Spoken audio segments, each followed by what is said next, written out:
is up, everyone? Welcome back to another episode of A Dude and Dad. Today we're back in the garage and we're back with the 2023 Superjet. Last year, one of our videos, we installed this jet trim mat kit, and it was one of our better received videos. You guys liked it, you guys commented on it, I had a lot of really good conversations with you guys on it, and if you are still interested, I would like to show you how this jet trim install held up after a year.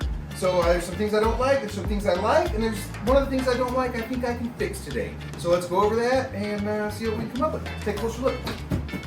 There it is, 1 year later. Guys, I'm super happy with this. All the edges stayed glued down really good with the contact cement. I did do some super glue a day or two after the original install. Haven't had to add anything else. Mat on the bottom with just the contact cement. So good. My foot feels so good on this.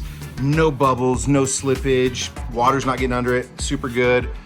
This kicker, I love this kicker. This kicker, especially matched with this Pro Watercraft Freestyle plate, I get a ton of leverage back here, kick this thing over, do all that. Great. I was worried about what this kicker was gonna look like glued in. A year later, golden.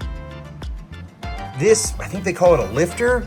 Never had one of these before, but man, when I get my ankle locked in here and really push my shin against the edge, I feel like I get so much control in whipping this boat. Like every time I ride it, I get more and more confidence and I'm able to control the thing a little bit more.